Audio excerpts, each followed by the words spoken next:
Hello. So we wanna. So, go on, give us a song. Hello, it's me. You've been waiting for for the past 45 minutes. When you said it's chill, I was like, oh, it's chill. Let me take my time. Although we were living in poverty and although there were lots of challenges, there was one thing that my mum never failed on, and that was offering us love. We had a very, very happy childhood. Don't you think that we as a community, even Asians as well, some of the Asian communities, we always like to blame the system, yet not get up our asses and do something about it? I mean, you're a prime example. You didn't come from a palace, but you've made a palace. Yeah. So there are some people that are not going to like what I've got to say. And because I am positioned as a voice of the community, if you don't like what I've got to say, then you're within your right to tell me to shut the F up. Like, if I don't like what another black person's got to say and they're a voice or have a platform, like, there's many people in the media, like, I'm not going to name their names, I don't like a certain black politician at the moment. Oh, politician. And her views, black female.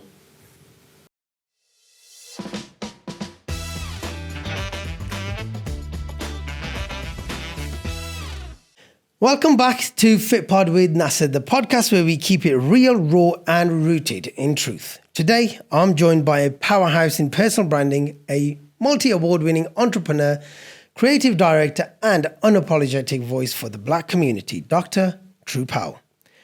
From transforming lives through the arts to building platforms that spotlight black excellence, Tru has been at the forefront of shaking systems and creating change. But today, we're diving deeper into the hard truths, the flaws we don't always talk about, and what it really means to represent a community under pressure. So get ready. This isn't just another feel-good episode. It's a conversation that challenges, confronts, and hopefully inspires. Let's get into it. Dr. Tru Powell. Thank you for having me, and please, I need that intro. That is an incredible introduction. Thank you. Did you like that? I did. It made me feel important. Fantastic. Well, that's the whole point, right? We make sure our guests get the right representation when they come. So it sets the tone of the podcast. I think you need to roll for that intro. So here it goes. Right, I've got the green. Okay, so there we go. Nice.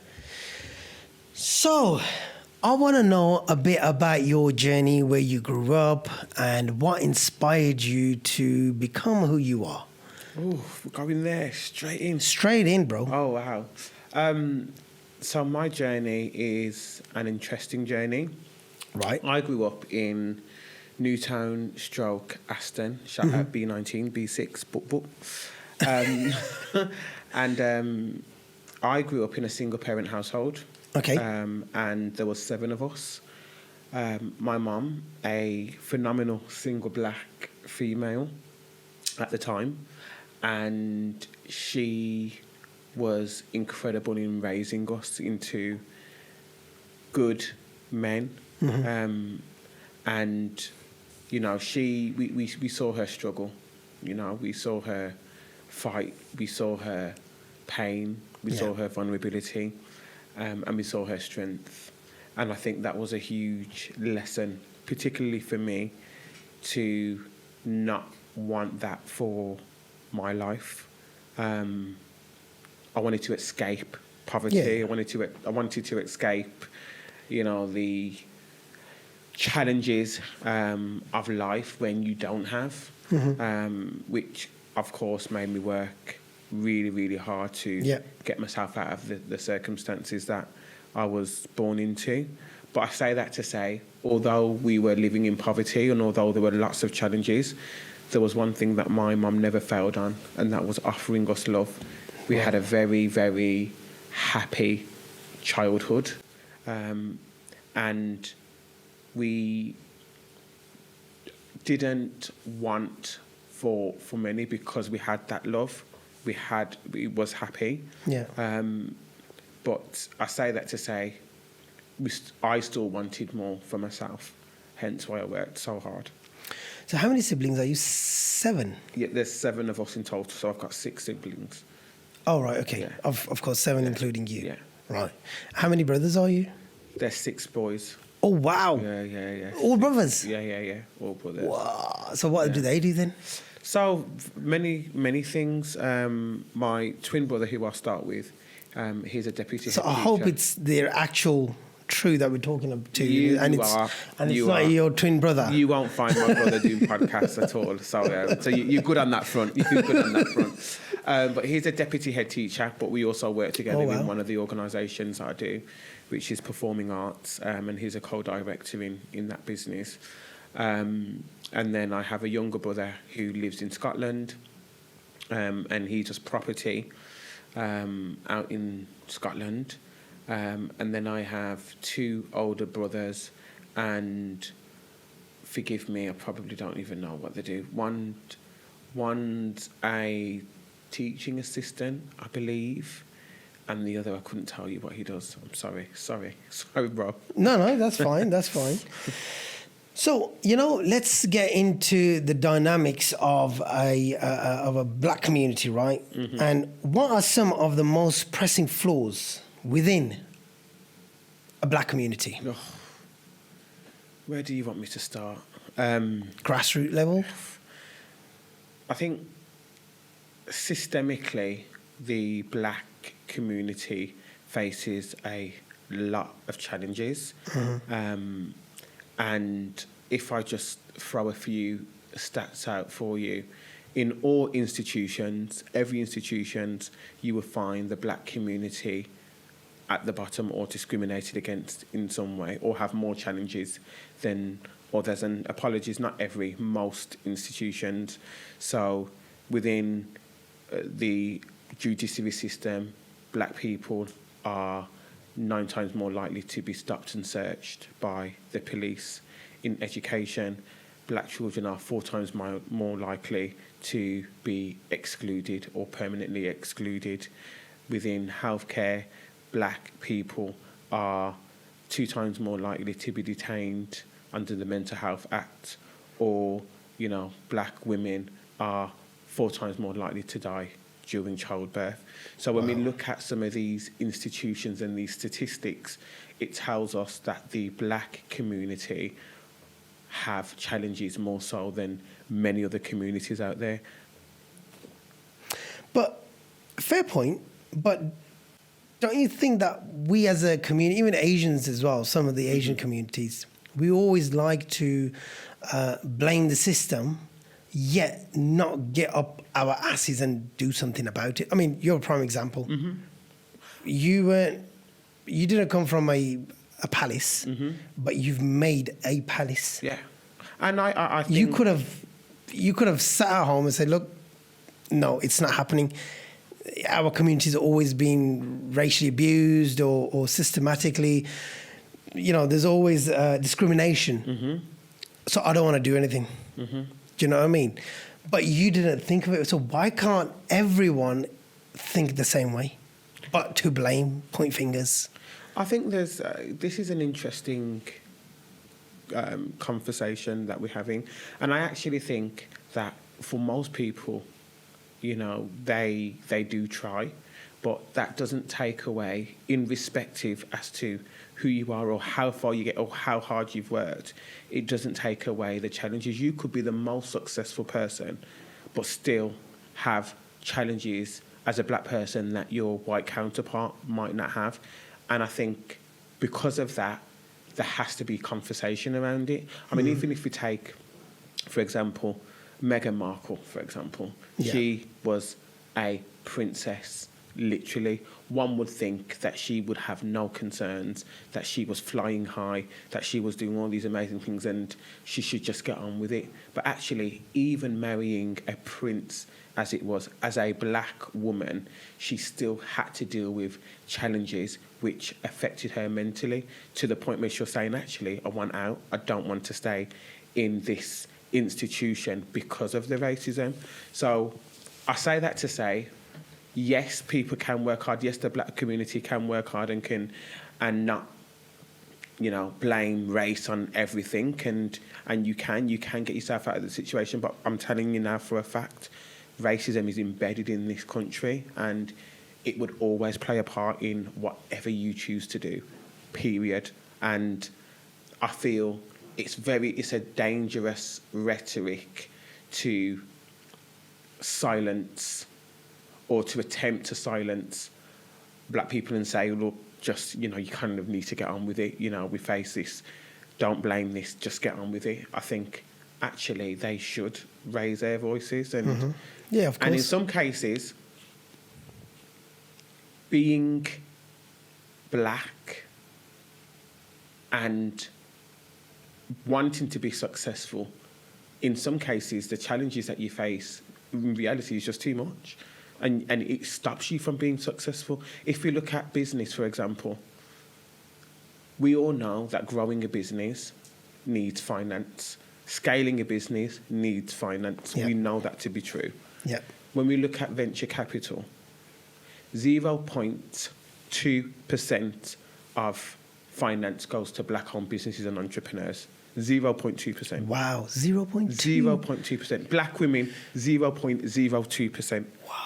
So when you look at those statistics, there are many black-owned businesses that are just not scaling because they don't have the finance. It's not because they don't want to, it's not because they're not trying, because actually statistics tell us that the black and brown community are the most entrepreneurial community. Yeah. They're always starting up businesses, but guess what? The black community's businesses fail at a much more higher rate than any other community. Why is that? Finance. They need finance to grow. They need finance to scale. But not every business needs a finance. Most businesses, if you want to scale at large, if you want a successful business, I mean, this you day need finance. And also not every black business owner has that financial capital to bootstrap their business. They just don't. So they need finance for marketing. They need finance for systems and processes. They need finances for staffing and bringing on people. They need that injection. And if they're not getting it, and if they're doing everything as a one-person band, then inevitably that business at some point is going to crash and burn. So how do we change that? How long's a piece of string? I think it's a difficult conversation, and it's not going to happen overnight, but some of the work that I do and other organisations, so there's like RAF out there that does the Black Business Show, there's examples of people who are doing well, and it's about showcasing them, platforming them, showing them, not instilling confidence in people to say, actually, this business can do this, and therefore I know somebody else that can do this for you. It's not going to be an overnight fix, but we just still have to keep fighting the fight. But do you know, another thing is, do you think that people within our community, I say our because it's the same thing in an Asian community as well, right? They never like to help each other. Hey! They just don't. Hey. And that is, I think, the biggest problem. Yeah. I mean, more so than the finance. Yeah. Roll the dice, bro. We're rolling. Because we need to get back to that. Ooh, pink. My favourite colour. You can move that mic. Just push it forward with you. Yeah. Okay. Doing this with my left hand. Jesus, that wasn't a good one to take. That was not a good one to take. So hang on, let me sort this. There we go. Okay, cool. So yeah, back to the question. So, here's the thing. First of all, I don't think it's the biggest problem. I think the biggest problem is systemic that the black and brown business community face in order to grow. Mm. But I do think gatekeeping and not helping each other is a problem, and it would be dishonest of me not to say that. I think sometimes some of us don't help ourselves. We have this crabs in a barrel mentality. But I'm going to go quite deep here, because I also will blame part of that crabs in a barrel mentality on systemic failures.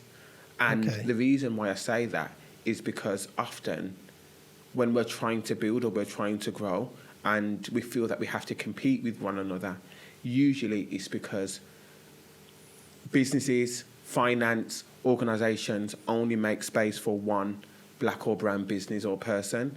If you're going to sit on a board, they think actually we probably only need one black or brown person representing that community. If you're going for sponsorship for an event or a project, which is some of the industries that I'm in, they're only going to sponsor one black or brown organisation. They're not going to sponsor a multitude of them because that's just how it works. If you're going for a certain position in a workforce or whatever, that they think, we only need one black or brown person at the top to tick just the box. for the sake of it. Like tick the box. Yeah. And that's just how it is. You probably will never go into a boardroom and see 10 black or brown people across the table because that's just not how it's built. Wow. So I say that to say part of the reason why black people, and I'm going to speak on black community, part of the reason why sometimes we don't work together is because we're competing with one another because there's only one spot for us, unlike other communities where there's a multitude of spots, so they don't have to compete with each other. That's in that interesting, respect. that is, yeah. So yes, I do agree with you. We don't help each other, and I'm not saying that that's the primary reason. Sometimes some people are just bad minds. Some people are just not nice and they don't want to help and they want to gatekeep. But I would say we have to approach these conversations with nuance and critical thinking and think, actually, what is the reason why? And I've worked with people who absolutely like what I do, but actually, if it's at a meal them eating, they're going to choose themselves 100 times over, which means that they're competing with me, which means that they think, well, why am I going to work with him if he's going to get that opportunity as well? There's a saying, everyone loves you until you become the competition. Yeah. And that's the prime example, isn't it? I mean, agreed. they'll give you everything what you need, but the moment that they realize that you are on the same table as them, okay, now it's, agreed. Things change. Agreed. And that just goes to show that, hang on, what exactly was in your mind all along? Do you know what I mean? This is when it matters. If you really kind of cared for the black community, you should have said, you know what, I'm all right, let him go forward because he's going to help 10 other people rather than... And that's what it should be. Yeah. And I think we're always stronger together, and we all know the saying, go fast, go alone, want to go far, go together. Yeah. And it is a great, great saying and something that I absolutely believe, like collaboration over competition any day of the week. But I also think that comes from a deep-rooted spiritual place where you believe that if you reap, you would kind of sow what you reap. And if you help other people, karma would see it back to you and it will come back to you 10 times over. And you have to be grounded and confident within yourself and your ability with what you can do. And that comes with time, learning, patience and maturity. But not everybody thinks like that. People think it's people play a them or me game. And it's dangerous, very dangerous. Especially in a community where we don't have the foundations. Yeah. We want to try to get to the top without any foundations. Yeah. Whereas other communities, such as the white community, they've been here all their life. Yeah. And it's different for them. Whereas Asians and black communities, it's totally different. You need to build a community that's going to support each other first and then move up. And here's the thing, because... Yes. Ooh. I'm going to go... There we go. I've had both greens. You're doing well, man. Here's the thing. So I would actually say that the Asian community are much better at it than the black community of working together and of building. Do you reckon? No, you're from the black community and I'm from the Asian community. But in my day, like when I was growing up, particularly in the inner city, we used to have Asian neighbours who will have their aunties and uncles and living in one house, and because they want to build and save to buy another house, and like it was a very kind of like, let's work together, so we can help each other kind of build and grow, and to me that was a example of collaborating, working together to help the whole of the community. Whereas with the black community, we don't see many of that. So admittedly, we did have, well, particularly in the Caribbean community, we had a thing called the partner, which has slightly died out a bit now, and that was where everybody will put their money in a pot each week, and 1 week a person will get a payout. So if they needed to buy a new fridge or a new, like a big payment on something. Yeah. There has to be like an old lady sitting there. She collects everyone's money. And then literally, and then that person then can go out and buy. Yeah. So you get a lump sum. Yeah, basically, but you pay it over a year or whatever. Yeah. And to me, we need to get back to them days where we were helping and supporting one another, collaborating with one another, and everybody gets a fair share of the pie. But don't you think that requires trust in this day and age? Yeah. You need some serious trust, because if you're paying over a year and it's now it's your turn. Yeah. And someone's just disappeared. Yeah. Yo, where's my money? Yo, I got a fridge to buy. My milk's outside. And that's it.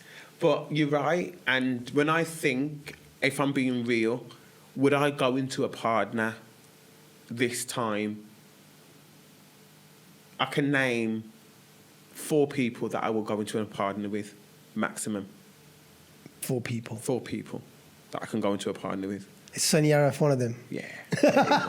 Sonny's one of them. Of course. Like Sonny. He's taking money off him. Yeah. That's it. Sonny don't need no partner. He's fine. His balance is nice. He can go out and buy a fridge every day of the week, 7 days of the week. He's cool. 360. Yeah. All he has at home is fridges. Fridges everywhere. Like, he's cool. He doesn't need a partner. So, you work with a lot of creative people. Mm-hmm. Now, do you think black creatives are undervaluing their creativity as a tool for empowerment? Can you elaborate on that question? What do you mean by that? So, do you think that, say, for example, me, I'm a creative person. Mm-hmm. Do I think that what I do is not as valued as another person? Yes, but again, you know me, I'm a very critical thinker, and I always like to go a little bit deeper. See, like, for example, okay, let me give you another example. I want to be a movie director, for example, right? Or a script writer. It's a creative person, right? But my mom's going to be like, what? Why don't you get like a real job? Like a proper career, be a doctor or a accountant or something that's more recognized than a script writer. How do you get paid? That's what I mean. So So there's 2 things that I will say to that. I want to make 2 points on that. So the first point is, yes, we have been raised to think that creative jobs are not real jobs. And what I mean by that is they are seen as hobbies. Yeah. And because of that, we don't value it as something that we can monetize. So my thing is always monetize your creativity, turn your creativity into a career, your passion into profit. Like I'm big on monetizing and putting value on what you do creatively. But when you're growing in a community that doesn't value creativity as an asset that you can monetize, you have to unlearn. I know that when I was growing up, and I'm quite vocal about this, and my mum's she knows I always say this. When I was growing up, I was very big on performing arts. Like, you name it, I was singing, dancing, acting, every opportunity that I can.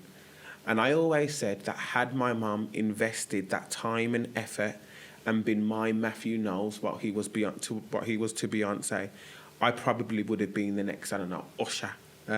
Really? And yeah, 1,000%, 1,000,000%. Don't you think we should get No, I don't think we should get a little Oh no! teaser. He just blew his trumpet very loud. He just blew his trumpet very loud. I might. To Usher. No, I said might have been. Like I might have been the next Usher. I was actually with Usher last night, but that's a different story. You were with him? Yeah. With him? With him. You know he followed me on Instagram once. Who, Usher? Yeah. He's followed my wife. Yeah. Yeah, 2 days ago. So what were you doing with him last night? So is he in Birmingham? he's in London. Oh, okay. So he sent us a car. So basically, long story, or short story, I took my son to his concert last Friday. Yeah. And I surprised him with some tickets, uploaded it to the gram, went viral. It's on like 1.2 million views. And Usher's wife reached out to me on Wednesday, sent me a DM, slid into the DMs, and basically said, Usher really wants to meet you guys. Do you want to come? It was Friday, we went down there. Do you want to come on Friday? And we were like, cool. So they organised a car for us, picked us up, went down there, spent some time with him. He took us backstage in his dressing room. He was talking to us for ages. And then done the show, front row seats, and came home. Oh, that's fantastic. And then he followed my wife. Why doesn't he follow you, though? That's the question. That's the question that I needed to ask, but I completely forgot to ask. Please do unfollow, because that's not nice. No, don't unfollow. Just follow me. Unfollow her and follow him. Yeah. He's the one who paid for those tickets, bro. Amen. Amen. Yeah, but we... That's what it'll come down to, innit? But, we digress. But I think we don't see, like, had my mum invested in that and, like, really pushed it, then I believe it would have been something incredible. But it just goes to show that she was a very much education is the root of adversity, is the root out of poverty. But that's what she's always been taught. Right, you get an education, you go to school, you go to college, you go to university. Basic. Very like 1, 2, 3 of life, isn't it? And even now, interestingly, it's probably only in the last 2 years where my mum stopped saying to me, "Get a proper job." Really? Like, yeah. And also, it's complex. It's a bit more nuanced because my brother's a deputy head teacher, so she would always say at the end of it, "Like your brother." Yeah. Get a proper job like your brother. I'm like, Mum, I've got my own business, blah, blah, blah. But she's not. She just didn't see it. And this is how superficial some of our community are. It's only when she sees me on GMB that probably pays me the least out of my talking gigs. Sorry, GMB. She thinks that I've made it. Oh my God, my son's on TV. Blah, blah, blah. I know what you do. Blah, blah. But very superficial. But Mom, these guys pay me the least. Yeah. Forget it. But to be fair, I do get more from exposure and credibility. So it's all good. Just as a caveat, but it goes back to, you growing up in your formative years, you have to have that supportive voice of reason and guidance. Otherwise, you are what you see, and you're gonna see your creativity as a hobby, and you're gonna treat it as such, and you're not gonna monetize it. Do you think that is because of being a single parent? And usually in a household, there's father and mother, they say, all right, let him do this, X, Y, Z, blah, blah, blah, blah. But as a single parent, you don't want to, you're scared of something going wrong, maybe, and your child ending up somewhere you don't want them to be. As a safety net, look, just do this, do it, because, you didn't have a father, for example, to kind of tell your mother, say, listen, it's all right, cool, let him just do that, we'll support him. That secondary voice? Yeah. Do you reckon because I of do. that, maybe she was just being safe? Ish. So I do believe that she would have wanted the best for us, and Of course. yeah, Every mother wants that, yeah. But I also think that if we did have a father in the house, I almost feel like he would have been a lot more strict on education. And Okay. I mean, I don't know my father, so I can't tell you what his personality is like or what he would have said or did. But just looking at some of my friends growing up and what their fathers were like, they were really big on education and quite strict, probably more so than the mother. Wow. And the only thing that they probably could do as kids is probably go and play football. So I don't know. I think with my mum being a single parent, there was definitely a resistance of doing anything remotely linked seriously to creativity. Just because she wanted us to focus on education, because systemically that's what she's been taught. Like, you have to get an job. education and a job. A job comes from an education. And no one would have ever seen back then how the landscape has completely changed and the evolution of social media and what that's done for jobs and so forth. And I was having a conversation with one of my bank managers actually, and this was just last week, and they were saying, like, if you asked us even 5 years ago to say, oh, you want to get a loan for a business because you're a YouTuber, we probably would have laughed you out the bank. Now they're like, oh, you're a YouTuber, come on in, let's lay the red carpet out, sit down, what can we do for you? So Is that what it is? Yeah. So what even bank is this? So even their attitude to, like, the changing landscape of what business is, and is changing as well. But if you know, back then in the 90s and early 2000s, there's no way that we would have foreseen these types of creative. Oh yeah, there was nothing. Like it says, performance. It was only like 5 to 6, 7 years ago. Since people have started taking this whole YouTube seriously. But before that, I don't think, like you said, the banks would have just been like, what? What do you do? YouTube. Yeah. Because it was just known as a platform where you just upload videos and stuff. Yeah, literally. But how do we foster more unity in the black community? Because I feel like when people, even in our community as well now, right? When people have made it, they tend to move out. Right? They move out. They don't like to come back to where they grew up. Why is that? I'm sure the purpose of you doing something or achieving something is so you could give back to the community. So now you've just moved away from that community where you've come out from, and then you stand on a stage and say, oh, we need to do this and we need to do that. As a community, we need to do this. But hang on a second, mate. You've just kind of moved away from that community. Can I be You can be honest. Yeah, of course you can. You can swear at people if you want. Get it off your chest. I've got a friend, Tim Armu, who's very, very successful. Created a tech business, Fanbytes. Do you want to roll the dice first before we get into this? Because this. What's with this pink and greens? Pink is like my favourite colour. There's no pink that I could take. That's the whole point. Well, that's the whole point. No, I can't take a pink. There's loads, bro. This gonna drop. Well, that's the whole point. Then you lose. Don't let it drop. Don't let it drop. Oh, put it on this side. There we go. Yeah. That's it. Right, back to Tim. That was scary. Yeah, I've got a friend, Tim, incredibly successful, and he's actually the front cover of our magazine. I want to talk about that magazine, yeah? Yeah, we'll circle back to that. And and sold his business for millions.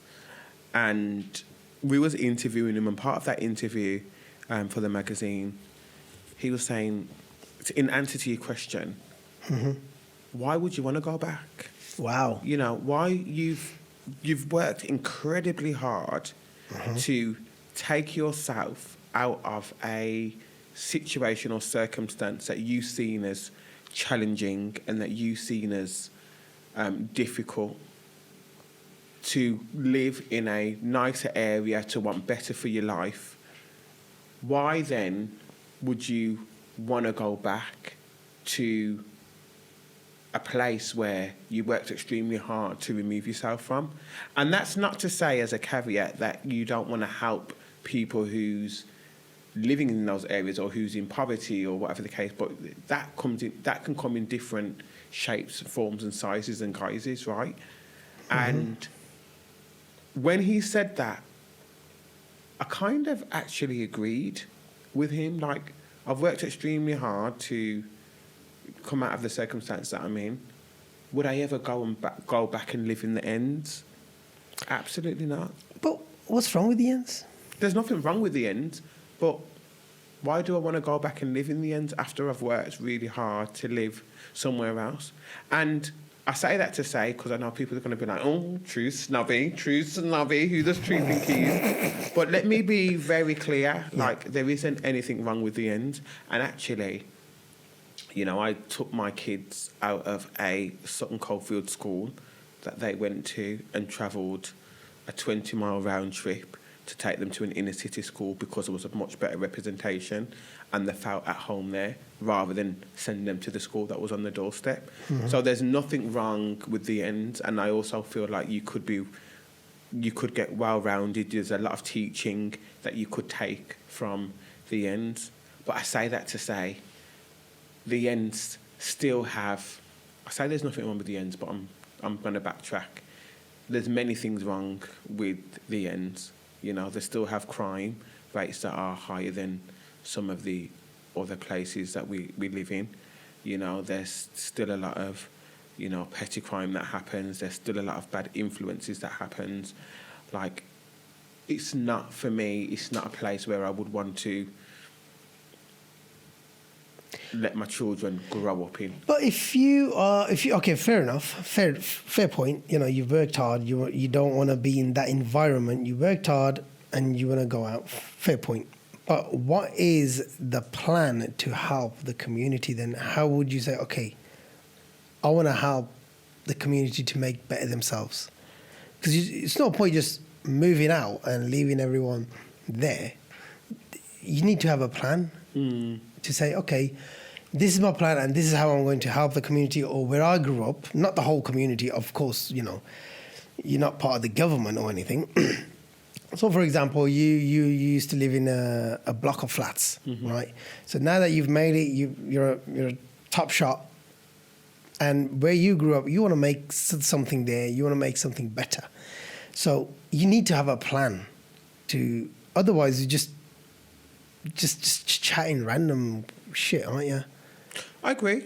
And I think people do different things, and that's okay. You know, people use their influence, they use their platform, they use their wealth or whatever it is in different ways to help. But even like platforms now, social media, most of it, I mean, doing nearly 40-odd episodes now, I know how people are on and off camera. And it's just scary. Trust me. Yeah. It's scary how people change when the cameras are on and when the cameras are off. You think, bro, you just said something else and you're doing something totally different.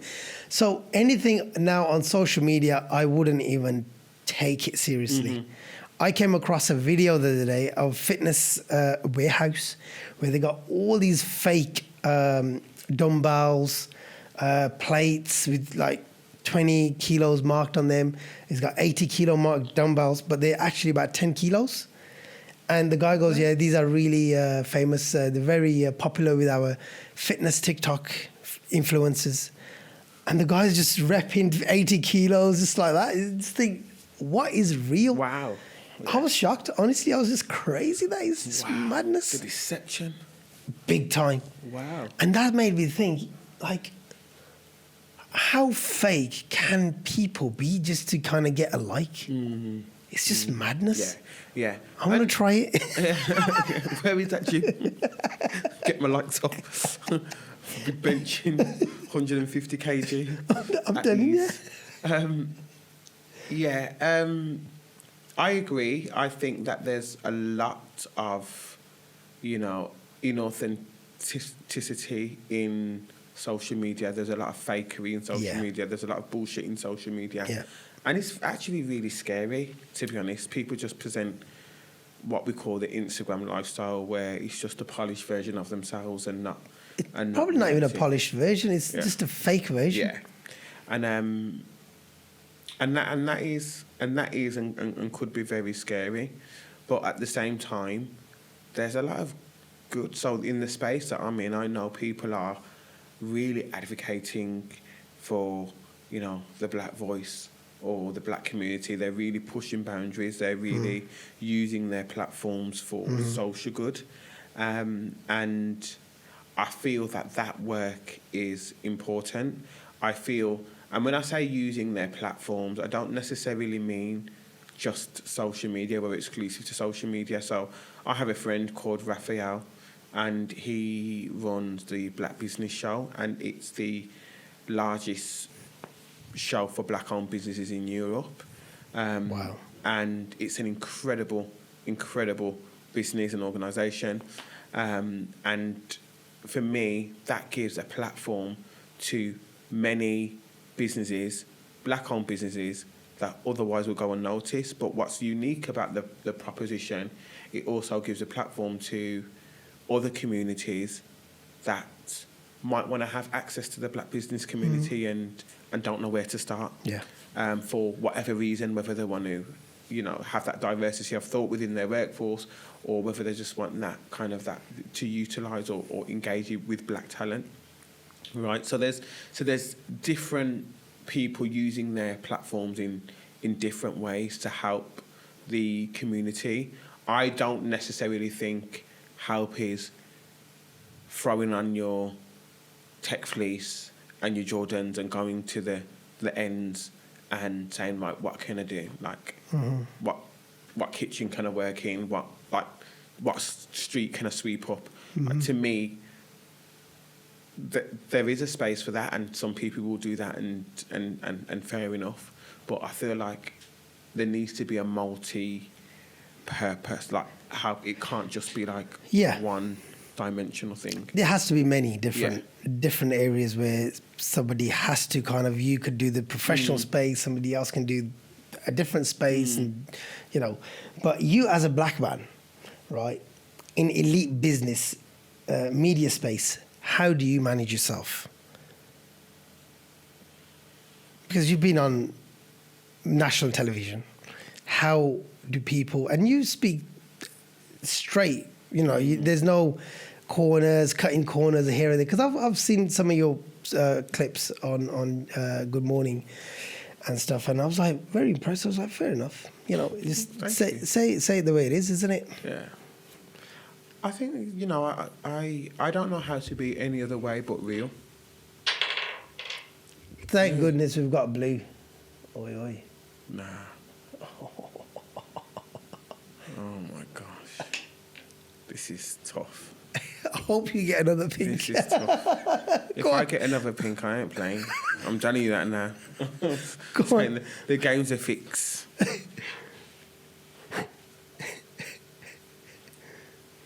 Go on, pink. Oh, yellow. What is it? Yellow. Oh, yellow. Yellow. Can I take this middle? No. Can I take this one? See there? Back. Bad man. Ooh, light green. Here we... Oh, yes.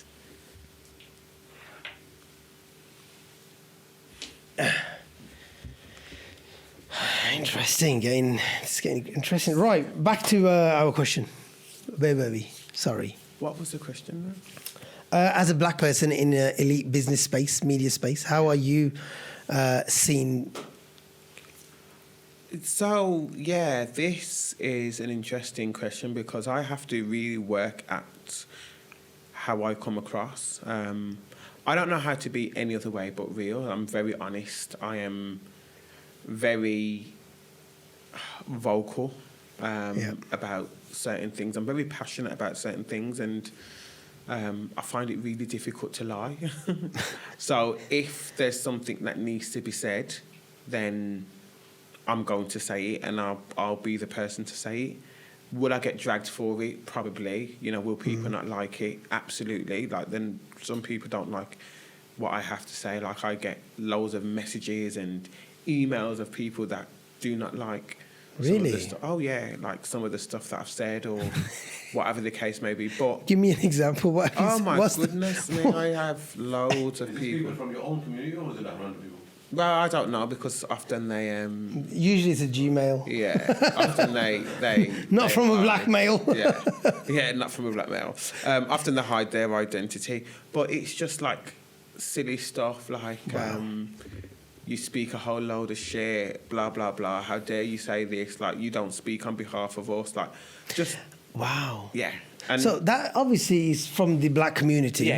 right? Sometimes it is from the black community, and See, this is what I mean. If someone's out there trying to help someone, help a community, then why don't you get behind it? Yes, look, no one's perfect. because we're not a monolith. Like the black community as well as the Asian community, they're not homogenous. They're not all the same. So some of them are going to like what I've got to say, and some of them are not going to like what I've got Yeah. to say. Some of them actually have the viewpoint, kind of like what you mentioned this morning around, black people. Not everything's about race, and get off your ass, want of a better word, and work like really hard. Like Yeah.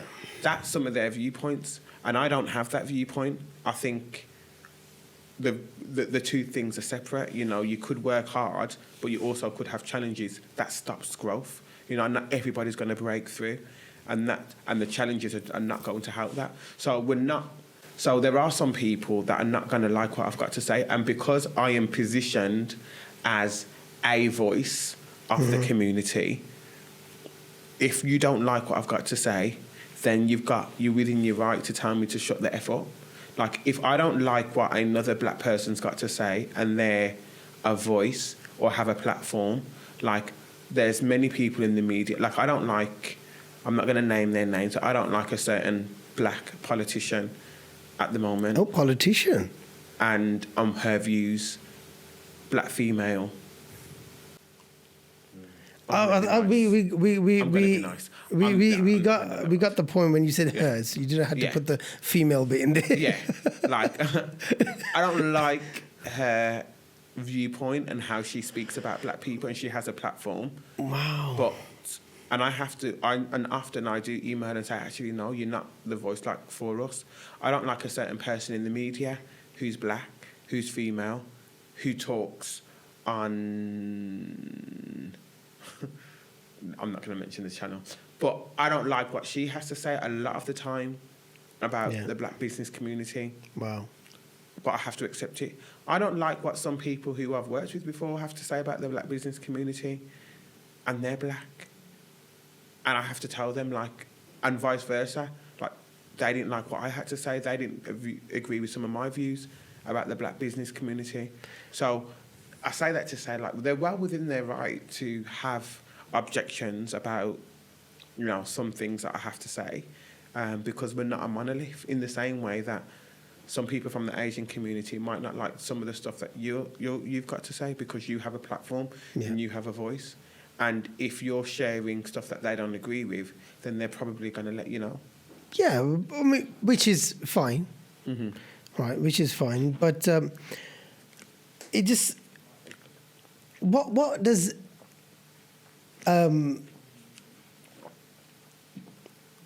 My question, I'm just trying to get the question right, is like, what does meaningful representation look like?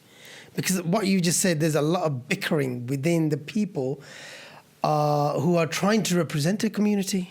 But if they can't work together, let alone the whole community. I mean, you just mentioned about two, three names, right? And there's arguments within that. But imagine, 2 million black people. So what does meaningful representation look like then? I think, has that come on? Or is it all right? No, it's working. Oh. I think it looks, to me, it looks different. And what I mean by that is we should all have different views, but still be able to coexist. Yeah. We should all have different values, but still be able to coexist. I think the moment we start grouping us up as one, I think that's when it becomes really problematic. Do you think that having someone else having an opinion on what you said is a problem because it doesn't align with what they're trying to do, maybe? Or I used which is fine. You can have an opinion, but let's work together let's see the bigger picture here. I used to, and if I'm being honest, like when I first started this work, when I first started to be a voice, when I first started to have a platform, any black person that had an issue or a problem with what I had to say, I was fuming. I was like, how dare you? I'm doing this work. I'm putting my neck on the line. Like, it really upset me. Now, I've learned the ability to critically think. I've learned the ability to accept reason and to understand that not everybody's going to agree or not all their values are going to align with mine. And that's okay.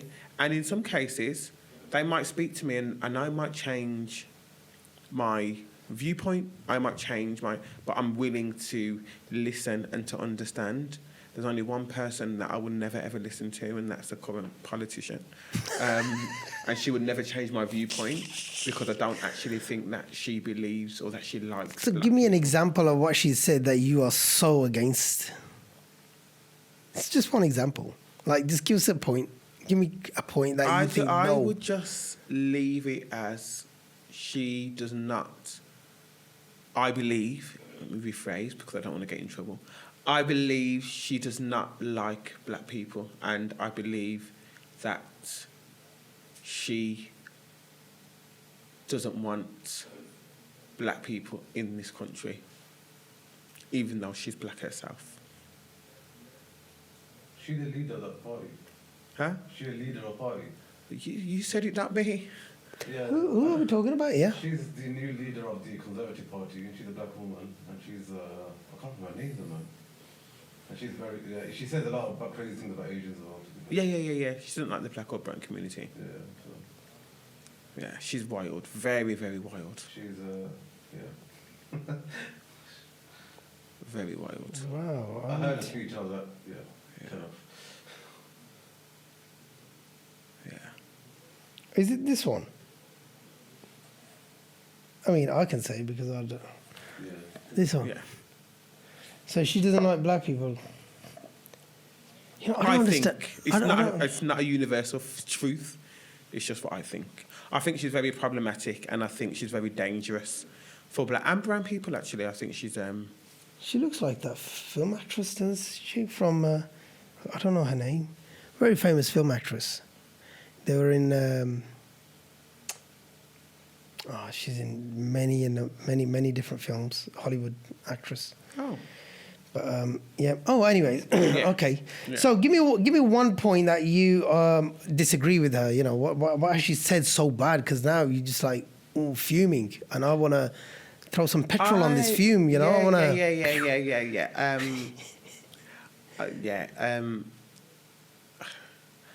Kemi Badenosh.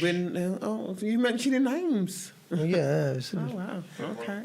Fitpod, we keep it real here. Okay. All right, Kemi, you got a problem? You come here, you talk to us. I don't have any Any problem? I don't have any problems with what she said. But no. But in all seriousness, if we're going to be honest, I just think you just have to look at some of her policies around immigration. You just have to look at some of her policies around what she says about racism, schooling. Wow. It's all very problematic and very dangerous, and yeah, she's just not. She's not supportive, basically. She's not somebody who I F with at all. Wow. Yeah. No. We were only joking. We like you, really. But do you feel the pressure to represent an entire black community? No, I don't. Because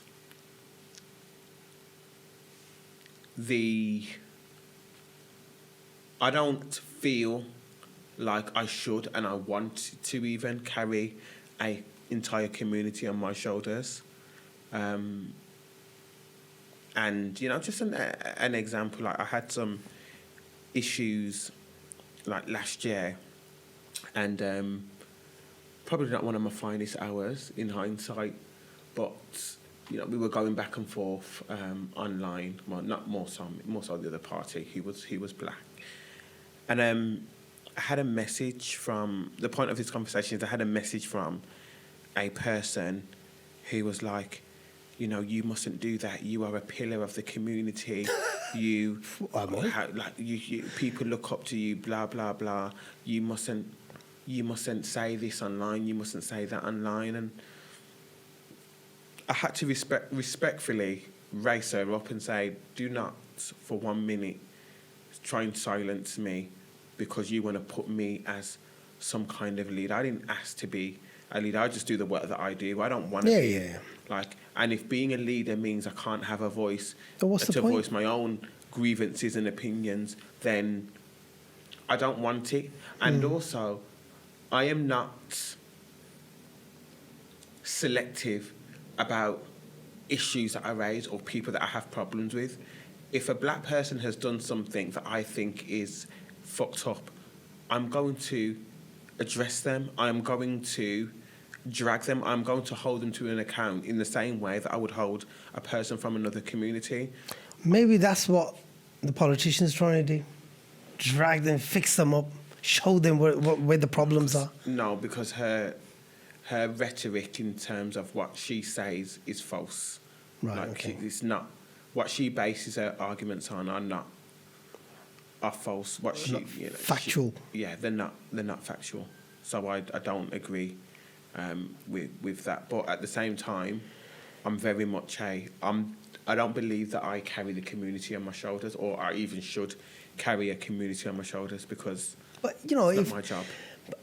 Which I understand, but don't you think it's nice to be in a place where people look up to you as a community, like kind of a leader or something? No, Maybe they look up to you. Give me that title. I don't want a community leader title. I don't want... Not the Citizen Khan community leader.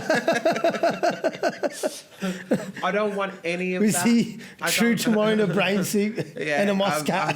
I'm never going to appoint myself to that. Look, I do the work that I do because I feel that I need to, primarily because of my kids. Yeah. I don't want them to have to struggle in the same way that I did, and I don't want them to have the same challenges in the same way that I had the challenges.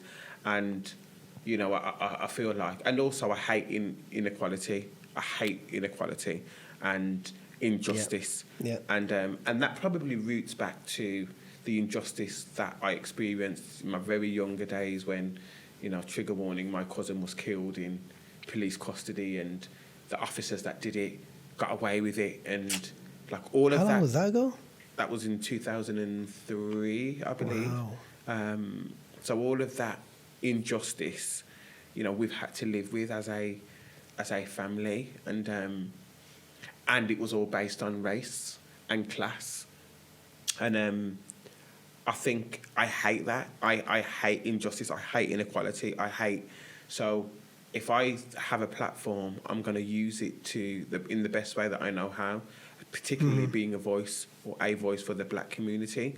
But that doesn't mean that I'm appointing myself as a community leader, nor do I want to be a community leader. Let me just get that straight. Like, I do not want to be a community leader in any way, shape or form. I just want to do the work that I do and do it well.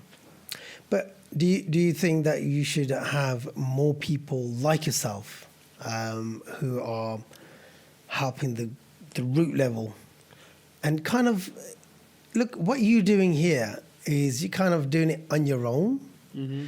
But wouldn't it be nice to have more people with the same mindset to kind of just ease your burden as well, if you know what I mean? I agree, but there are people that are doing incredible work out there, probably more so than the work that I'm doing. Like, there are people out there who have done some incredible reading, who have wrote some incredible, essays and work in this area, and done some stupid research and knows exactly what they're talking about.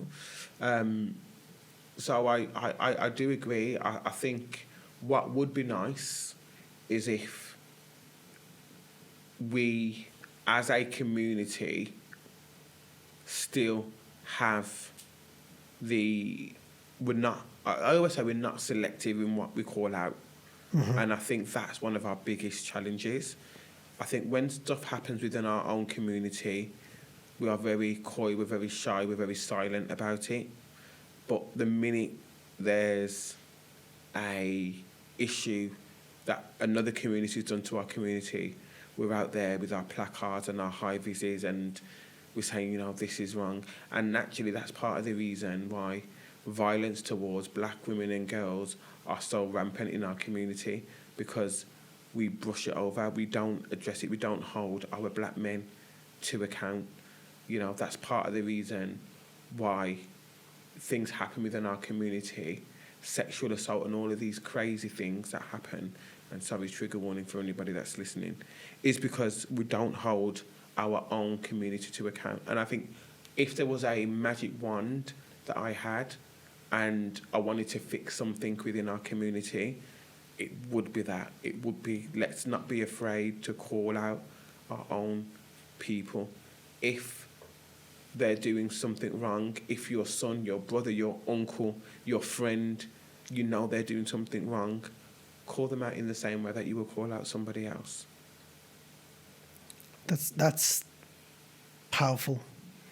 And it takes a certain amount of level to do that. And like you said, if you're not going to address it within the house, right, then you're vulnerable to anyone, and social media has brought a lot of awareness to these issues now, regardless if they are black issues or Asian issues or whatever issues, right?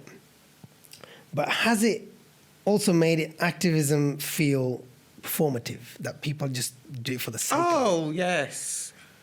Yes. 1,000%. Cast your mind back to 5 years ago and everyone posting the black square.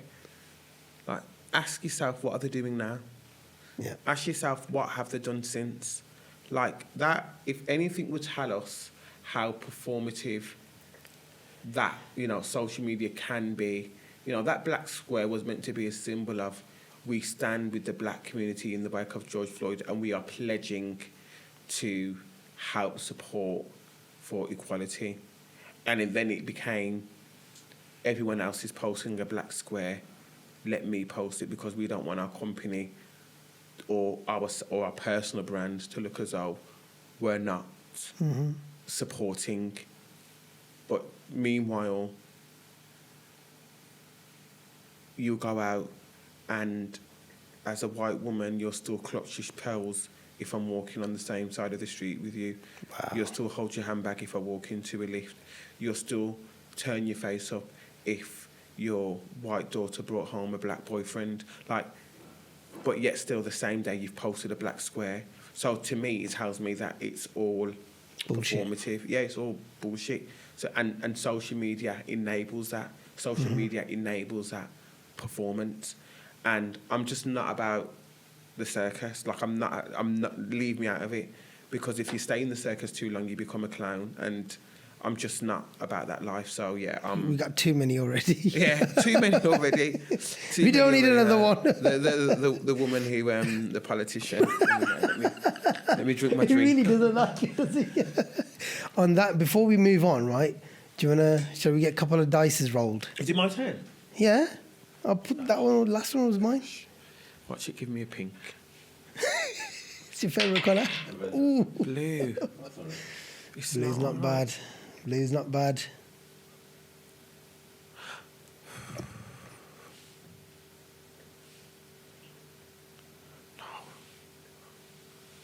Oh my God. Ooh. Bad man. Green. No, let me do that again. That was just the most rubbishest throw ever. Get the green again. Yeah, there. Oh, Yeah. light green. Green. Wee. Light green again. Right, okay. So you worked with thousands of young people, right? What's one uncomfortable truth about the black community you think we avoid talking about? I think what I just said, like the Calling out. calling out, and particularly when it pertains to violence against women, and specifically to black women. And violence could be anything. It could be, mental, it could be financial, it could be physical, it could be sexual, it could be domestic, violence could be anything. But we, as a community, and not all, let me just say not all, because I know how some of you like to drag me, not all, but some of us sweep things under the carpet and we don't call things out. And I think that is the biggest issue that we have as a community. And my final reflection, I'm not going to call it a question, I'm going to call it a reflection, all right? Make it sound a bit more. If you could challenge one mindset or behavior in the black community today, what would it be? It's a very good question. I think the ability or the power for them to understand how great we are as a people, how great we are as a race. We've gone through hundreds and hundreds and hundreds of years of atrocities and slavery and all of the inhumane, incredible conditions that our forefathers has undergone. Yeah. And yet we're still standing and we are still great, and we have some of the greatest people in the world that have done some of the most incrediblest things under the circumstances. And I would just love for our people to understand that that greatness lies within their lineage, it lies within their being, and they can be anything that they want to be and put their mind to, despite what society and the world tells us. And I think once we understand and realise that potential and that power, I think as a race and as a community we will be unstoppable. But it's just unlearning a lot of what's been instilled in our mindsets and in our brains, telling us that we'll only be a certain amount, we'll only get to a certain point. We have to go beyond that and think beyond that and know that we can achieve it. So it would always be challenging mindsets and just making sure that we encourage our people to understand they can be whatever they think, dream, or even imagine. See, that's the basic, that is, because you come from a family with no father, right? And there's many black families with no fathers. And you to make it to where you are today, that just goes to show that anything is possible when you put your mind to it. Yes, it's not going to be easy. It's going to be difficult. But it's possible. Anything's possible. Yeah. Despite circumstances, anything is possible. And if you have that mindset, then I promise you, you would win. you would win. At some point, you're going to break through. At some point, it might be harder than some other communities, but at some point, you will break through because you're constantly you're constantly doing it. So, yeah, just keep pushing. Like, just keep pushing, and you will break through. And speak to the right people and get into the right rooms. Absolutely. And before we finish off, I wanted to touch upon your magazine. Yes. What's your magazine all about then? So Tell us. It's the Black Business magazine. Yeah. Can I be on it? Can you be on it? Yeah. Well,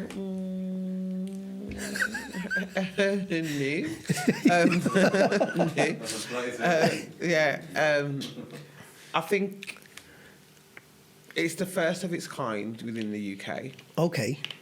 And the reason why we created it is because there are incredible black-owned businesses and entrepreneurs out there. Yeah.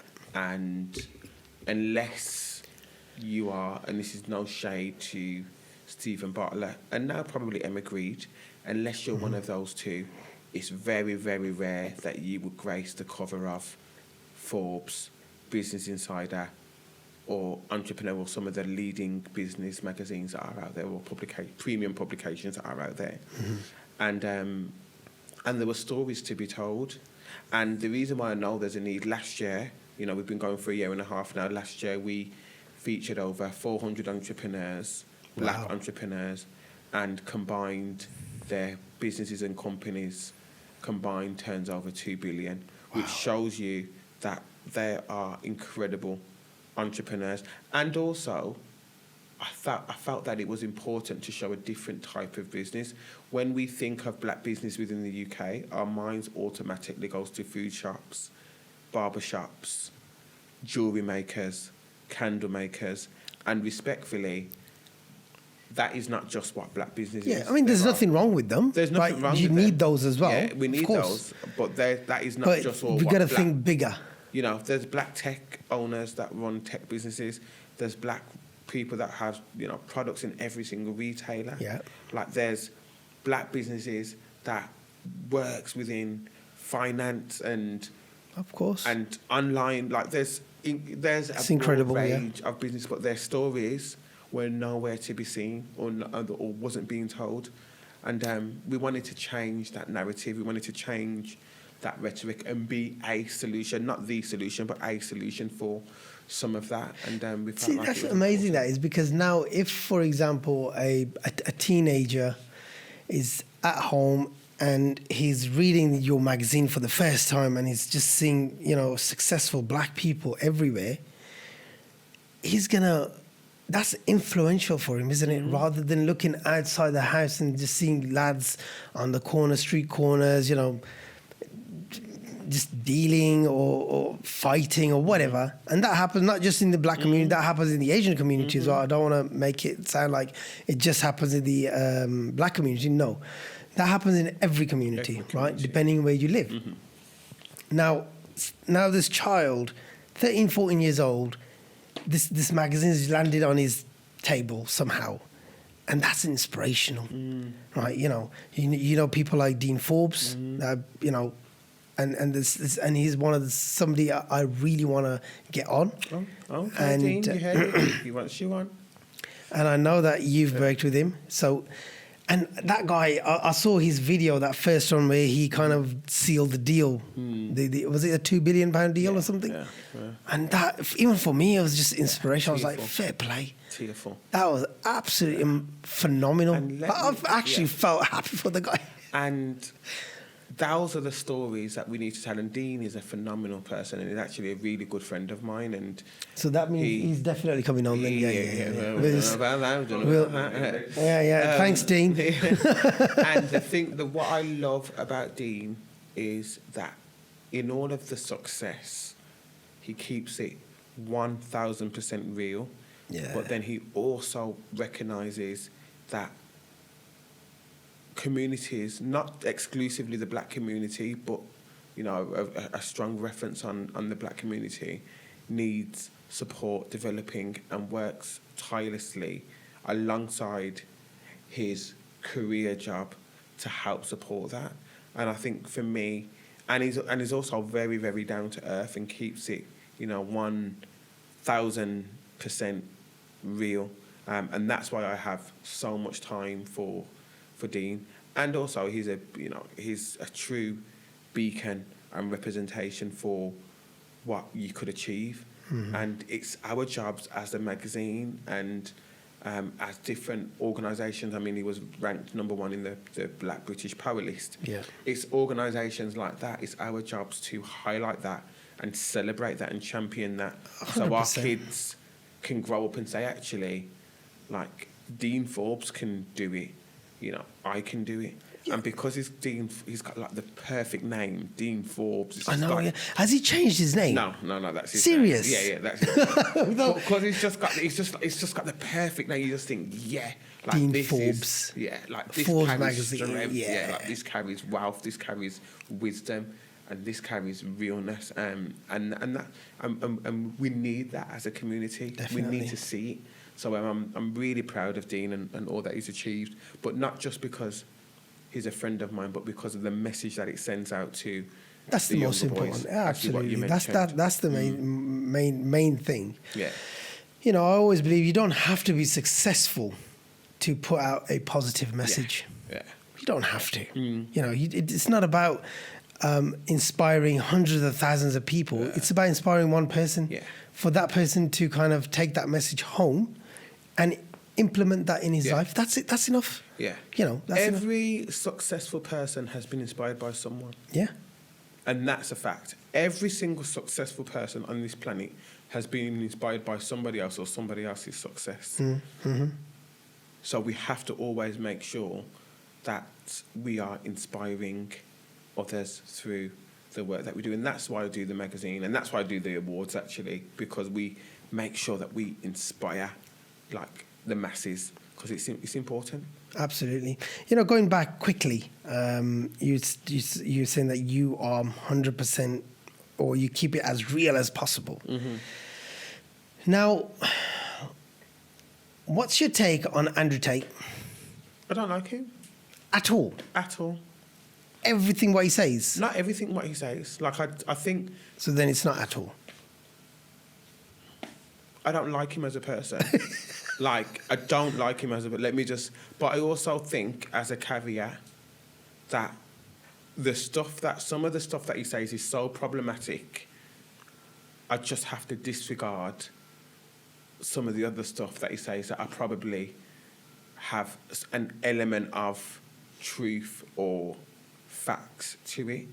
But because of some of the other stuff that he says is so problematic and rooted in misogyny, I can't. But don't you think don't fuck with him at all? But don't you think sometimes you have to kind of take the good and leave the bad? I mean, that's how I look at it with everyone, not just him. I agree to an extent, but not when what you're saying is so harmful to a community or to a people who are already challenged, have already got prejudice and challenges, and are already seen as, not given the same opportunities. And I'm speaking about women here. Like, it's too harmful, too damaging. People have used Andrew Tate's messaging and wording and thought processes and rhetoric and actually have gone out and hurt women. They see women as beneath them. They see women as their property because of this rhetoric. And and it's very damaging. I see what Andrew Tate does to my boys. Like, I've got two boys, one 14 and one 12-year-old, and I speak to them about Andrew Tate and the rhetoric and how they speak about women is me having to say, oh, hang on a minute, like, we're not listening to Andrew Tate like that. And it's a shame, because it's not all that he says is rooted in misogyny, but the sound bites and the stuff that he says that he clearly does to get clickbait, those are the things that get picked up, and those are the things that get consumed, which is too harmful to women. Doesn't he just say that women should be provided, protected, and No, he's saying supported stuff for. like women have certain roles. They're his property, like they're men's property. They can't do certain things. If a woman does this or that, like. But It's have very you ever wild. watched the full length I podcast? couldn't. See, that's what it is. If you watch the full thing, not that I'll be honest with you. I take what's good and leave what's bad, right? You like Andrew Tate? Just What? Yeah. What? Honestly, tell him about it. What? You love Andrew Tate? No, I don't. I'm very no. Like I said, I take what's good and I take what doesn't sit well with me. Right? Simple. But do you that not could think be. the stuff that doesn't sit well with you is very harmful? Like, It is. to That's why I women? don't take. That's why I don't. Look, nobody in this world is perfect. I agree with that. Everyone's got flaws. I'm not perfect. You're not perfect. He's not perfect. After what he's just said, definitely he's not perfect, right? And so you have to be very selective. And again, with internet, like I said earlier, a lot of things are fake. Now, if you're going to listen to a 30-second clip of someone, right? You've said a lot of things here.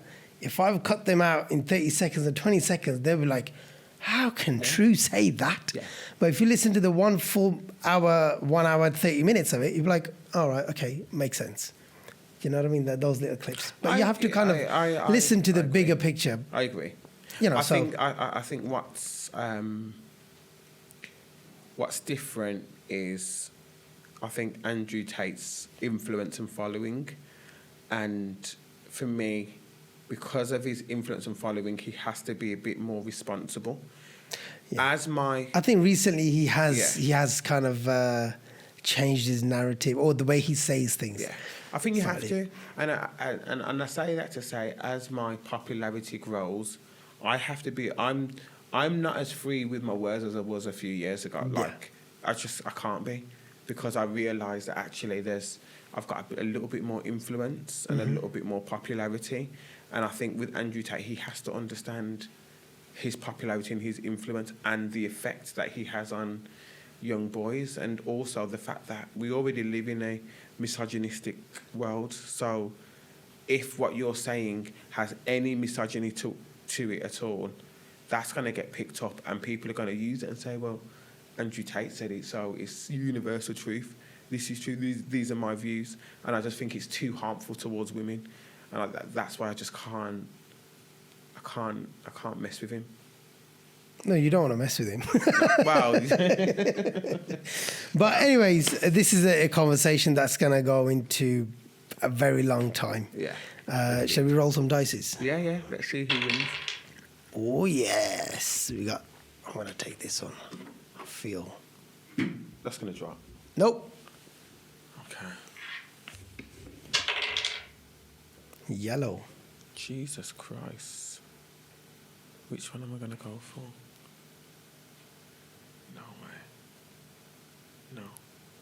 Oh, hi, yellow. No, you've already picked that one. No, you've already picked Why that. can't I do that one? No, you can't, because that's Why? already moved. You got to That's move. not fair. It's in the thing. That way, I not could on have the just top. done this. Oh, No, hello. but it's not on the top. Yeah, but that's besides the point. You have to move these. I don't agree with that. I think that's cheating. I think that's cheating. There you go. Bad man. Oh, green. Oh, yeah. You've got the easy ones, man.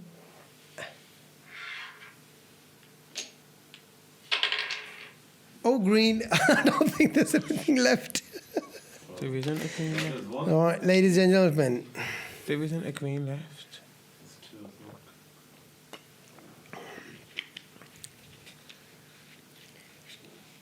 think. Oof. Bad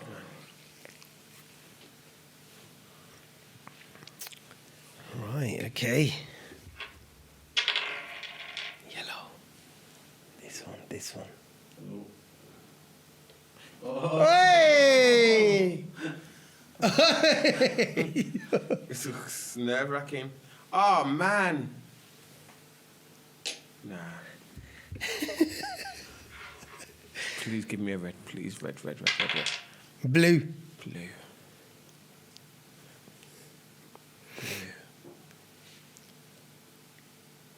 No. Can I be the winner of the first ever game? Oh, no, maybe not. Ooh. Yellow.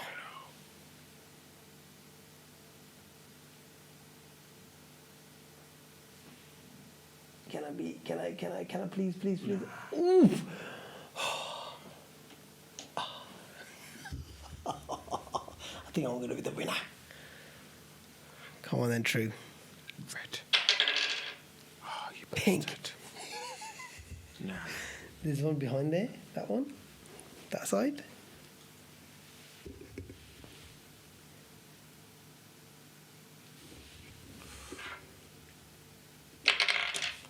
Red. Oh no, I wanted red. Oi.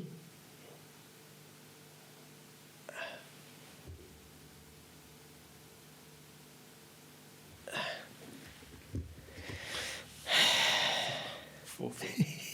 Forfeit, you know. Oh, you bastard.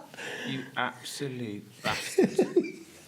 There's only one that I can attempt to take. Go on. This is where my surgeon hands comes into it. Oh, shit.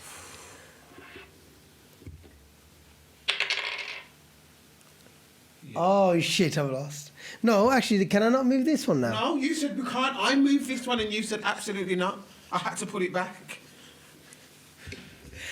Looks like The only one you can move is this one. Which one? This Okay. one or that one. Okay, you know what I'm going to do? I'm going to try and push it as fast as possible.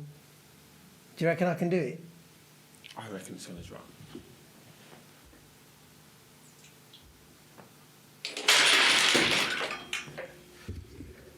The winner. Ladies and gentlemen, we have the winner, The winner.